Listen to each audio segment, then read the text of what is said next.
Venezuela, el estado número 51 de los Estados Unidos. Y no, no es un meme ni inteligencia artificial. Lo que hasta hace poco sonaba a burla, hoy genera un terremoto político. El propio Donald Trump publicó una imagen que encendió las redes. El mapa de Venezuela cubierto con la bandera de Estados Unidos y dos palabras: Estado 51. De inmediato, y desde el otro lado del mundo, la presidenta encargada, Delcy Rodríguez, replicó: Primero que nada, hemos venido a la Corte Internacional de Justicia a defender soberanía, a defender nuestro proceso de independencia. Eso no está previsto. Jamás estaría previsto, porque si algo tenemos los venezolanos y las venezolanas es que amamos nuestro proceso de independencia, amamos a nuestros héroes y heroínas de la independencia. Y el debate escaló. El presidente colombiano Gustavo Petro rechazó la idea y la vinculó a la defensa de la soberanía latinoamericana. Pero hay un detalle que disparó las alarmas y pasó casi desapercibido. El mapa publicado por Trump no incluye el Esequibo, región en disputa entre Venezuela y Guyana, que actualmente es objeto de un proceso tenso ante la Corte Internacional de Justicia. ¿Error o mensaje?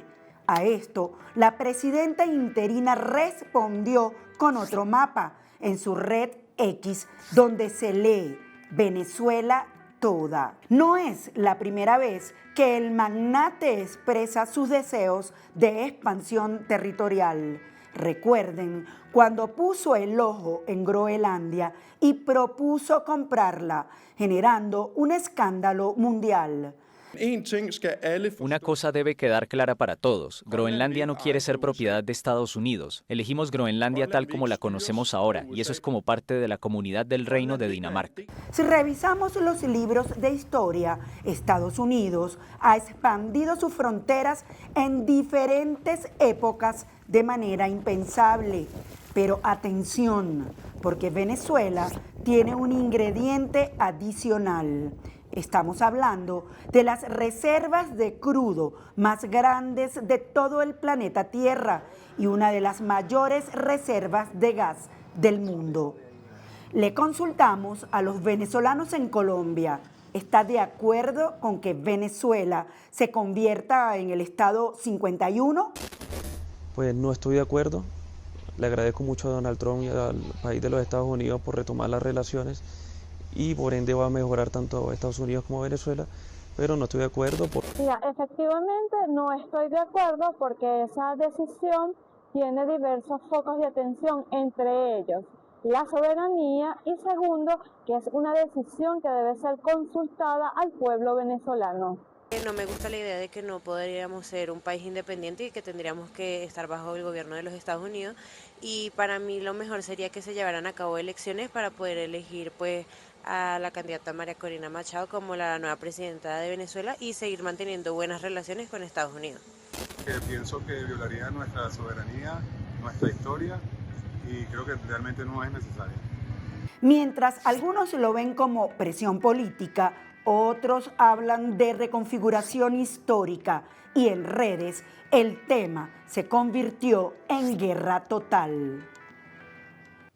Y para hablar de este polémico caso o polémica noticia de Venezuela, Estado 51, tenemos aquí en nuestro estudio, bienvenido, al politólogo del Departamento de Ciencias Políticas de la Universidad Sergio Arboleda, Alejandro Cardoso. Bienvenido. Muchas gracias, Yasmín. Un placer, como siempre. Claro. ¿Es viable este Estado 51? Ha generado muchísima polémica. Hay una gran mayoría de venezolanos que dice que sí, pero otros dicen que no. Bueno, esto forma parte de las estrategias disruptivas de Donald Trump, pero evidentemente hay que manejar dos cosas. Que es viable desde el punto de vista de la técnica legislativa. Dos, hay antecedentes. No tan francos como anexionarse una nación soberana, pero hubo procesos durante el siglo XIX que se asemejan un poco a esta dinámica. Por ejemplo, en la expansión de Estados Unidos digamos, de la costa este a la costa oeste, que fue conquista de territorios. Hubo procedimientos y mecanismos dentro del Congreso de Estados Unidos para admitir nuevos estados a la Unión. Recordemos que Estados Unidos nace con 13 estados y termina con 50 estados en la costa oeste, más Hawái, la isla de Hawái. Entonces hay un proceso en el cual un territorio que desea anexarse, desea formar parte de la Unión, debe demostrar que posee más de 60.000 habitantes y pedir esa habilitación al Congreso. En el Congreso se debate, pero con mayoría simple se otorga la ley habilitante que permitiría que esa orden ejecutiva se diera. Es decir, la estatidad de ese ente. Ahora fíjate, desde La Haya, Delcy Rodríguez, la presidenta encargada, pegó el grito y dijo que no. Pero una buena parte de los venezolanos dice sí y otra dice no. ¿Qué debería ocurrir? Porque ha ocurrido de todo en Venezuela. El tutelaje da para todo lo que hemos visto. ¿Crees tú que hay como esas ganas de Donald Trump o simplemente forma parte de romper mediáticamente lo que geopolíticamente está ocurriendo? Bueno, aquí hay lo que decía hace 3 minutos, es una estrategia de aparecer con temas inesperados. Tal vez no es tan inesperado después de Groenlandia, después de Canadá, que ha asumido una retórica similar. Sin embargo, Venezuela no está tan lejos históricamente de esos escenarios. Es decir, Venezuela ha tenido situaciones con Estados Unidos en el siglo XIX también, vamos a decir que familiares. Por ejemplo, Isla de Aves, en un momento fue una concesión que se dio a Estados Unidos para explotar guano, y Venezuela reclamó su soberanía y la recuperó pagando una indemnización de unos 130.000, 140.000 pesos venezolanos del momento. Es decir, asimismo el Esequibo, recuperamos parte del Esequibo, de lo que iba a ser una gran pérdida a propósito de una expansión que hizo Inglaterra sobre el territorio, y el presidente Cleveland evitó que eso ocurriera. No recuperamos todo, que es lo que está en diferéndum ahorita, lo que está en La Haya también, pero recuperamos una gran parte, porque los británicos pretendían cogerse hasta Upata, hasta el río Upata, hasta la zona de Upata, y luego nosotros, gracias a Grover Cleveland, recuperamos parte del Esequibo. Es decir, Estados Unidos ha estado pendiente de esas situaciones en Venezuela. Por eso es que esto, al parecer, nos puede parecer muy, muy provocador, pero hay una esencia más o menos histórica sobre Estados Unidos expandiéndose por América Latina. Es decir, Estados Unidos en 1890 cierra, según la Oficina del Censo estadounidense, cierra sus fronteras. Es decir, Estados Unidos oficializa sus fronteras en ese momento. Es decir, desde 1890, Yasmín, no va a haber anexiones de nuevos estados hasta Hawái, que es el último estado que se anexa. Que eso ha generado y genera todavía polémica. Entonces, volvemos, pero ahorita vemos que Trump está muy interesado en el petróleo, está muy interesado en los minerales, y hay como cierto resentimiento, y se nota mucho en las redes sociales, de los venezolanos. Sí, el primer paso para que digamos, lo que te decía tras cámaras, es muy difícil, es muy improbable, pero si se alinean los astros, o sea, podría correr cierta dinámica al respecto, se podría llegar hasta un punto. Lo primero que todo es que en Venezuela hay un referéndum donde la mayoría decida ser parte del Estado de la Unión. O sea, que lo convoque la Asamblea Nacional. Por ejemplo, una convocatoria de la Asamblea Nacional. Ya aquí estamos hablando de algo un poco surrealista, claro, pero suponte que una mayoría del pueblo venezolano apoya la idea. Eso va al Congreso de Estados Unidos y ahí se debate de una manera más o menos sencilla, es decir, con mayoría simple, se crea una ley habilitante en caso de que se alineen todos los astros en la Cámara Alta y en la Cámara Baja. Recordemos que hay una mayoría trumpista, pero no absoluta. Pueden haber muchísima cantidad de obstáculos en ese camino, pero es importante pensar que si se aprueba en el Congreso, porque el Congreso tiene una autonomía respecto a eso, ahí va a haber otro obstáculo, que es la Constitución misma de Estados Unidos, en un artículo que prevé que cada estado que llegue nuevo, imagínate tú, eso pasó, que en este caso sería Venezuela, el 51, debe tener la igualdad de condiciones con el resto de los estados. Fíjate qué pasa ahí, que tiene que tener la representación demográfica de Venezuela, metería nada más y nada menos que 30 representantes, es decir, 30 distritos electorales nuevos. Guau, o sea, es una tarea grande. Es decir, que un público votante nuevo, impredecible, de origen latino, va a votar y va a meter 30 distritos electorales nuevos. O sea, podría desplazar a los estados más grandes en ese sentido, como Texas o Florida, por ejemplo. Entonces, ya ahí, ¿qué demócrata y qué republicano de los conservadores, desde el punto de vista, por ejemplo, fiscal, van a querer que pase eso? Va a haber un desequilibrio total en la Unión. Entonces, eso moriría en el Congreso nada más por la exigencia de la Constitución de Estados Unidos que exige que haya igualdad de condiciones en el nuevo Estado respecto a los demás. Y luego, los 50 estados que van a recibir al nuevo Estado deben estar de acuerdo en ese proceso. Entonces, fíjate que no es imposible, pero tendría que haber una alineación de los astros muy grande, tremendamente coincidente. Entonces, ¿qué pueden esperar los venezolanos de esta propuesta hasta este momento? Porque es que Trump sigue insistiendo en que a Venezuela le ha llegado mucho dinero y una que otra vez ha nombrado el Estado 51.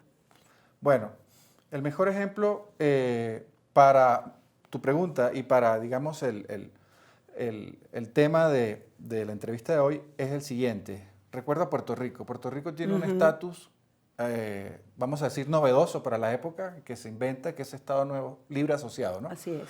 Es decir, no tiene las prerrogativas, pero tampoco tiene las exigencias de un Estado de la Unión. Entre las exigencias que no tiene es pagar, por ejemplo, el impuesto, una serie de impuestos, principalmente el impuesto de la renta. Pero tampoco tiene prerrogativas. Un puertorriqueño desde Puerto Rico no puede votar. Bueno, ¿por qué la Unión o por qué Estados Unidos, por qué el Congreso, por qué ningún presidente de Estados Unidos ha pensado en sumar a Puerto Rico como Estado 51 después de que en 1899 es un Estado libre asociado? Por las mismas características del problema que supondría electoralmente un circuito electoral latino, hispanohablante, católico, etc.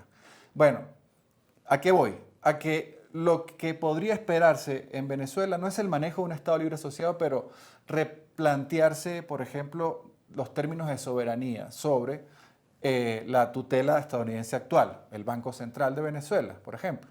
Sí, que ahorita está como en juego lo de la dolarización de facto a la dolarización oficial.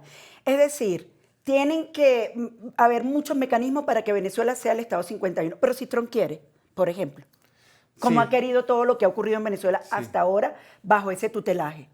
Bueno, ¿Qué significaría pérdida de soberanía, de independencia para los venezolanos? Bueno, hay que ver, ese es también el término soberanía. Perdimos totalmente la soberanía frente a Cuba por 2 décadas. La perdimos frente a Rusia, la perdimos un poco también frente a Irán. Es decir, ese término de perder soberanía es muy relativo, ¿no? Es una democracia la que va a negociar con nosotros los términos, por ejemplo, de la soberanía del Banco Central, dolarización, Reserva Federal en dólares para Venezuela, no esta dolarización artesanal terrible que hemos sufrido. Y bueno, algunas cosas de tipo de explotación minero, extractivista, petrolera. Es decir, ¿en qué términos vamos a discutir la soberanía con Estados Unidos? Ahí es donde estaría lo más importante. El mensaje, como siempre, le pido para los venezolanos en el mundo sobre este delicado tema que, como dice, se ha manoseado mucho el término de soberanía, pero en realidad la perdimos con Rusia, Irán y China. Entonces, un mensaje para los venezolanos y Cuba, exactamente. Bueno, el mensaje final sería que la soberanía, no solo en Venezuela, en todas partes del mundo la soberanía se está repensando en términos prácticos. O sea, ¿cuál es la soberanía frente a la inteligencia artificial, frente al espacio radioeléctrico, frente a las redes sociales? Es decir, se están desdibujando las soberanías clásicas de Westfalia desde los años 1600. Entonces, Venezuela se está adaptando a un nuevo escenario y Venezuela siempre ha sido, de alguna manera, ha sido una jugadora de escenarios nuevos. O sea, fue una de las primeras repúblicas en declararse en rebeldía contra el Imperio Español, fue una de los primeros países que lamentablemente entraron en esta espiral del socialismo posmoderno del siglo XXI y es el primero que está saliendo también. Vemos lamentablemente que otros países entran, Venezuela está saliendo. Entonces, vamos a pensar en clave, Venezuela entra siempre en escenarios nuevos y este es un nuevo escenario muy desafiante, pero que seguramente no va a terminar en el Estado 51 de la Unión, para bien y para mal. Bueno, de verdad que sí. Muchísimas gracias a Alejandro Cardoso, político e historiador de la Universidad Sergio Arboleda, por despejarnos este panorama tan polémico del Estado 51 Venezuela. Continuamos con más noticias.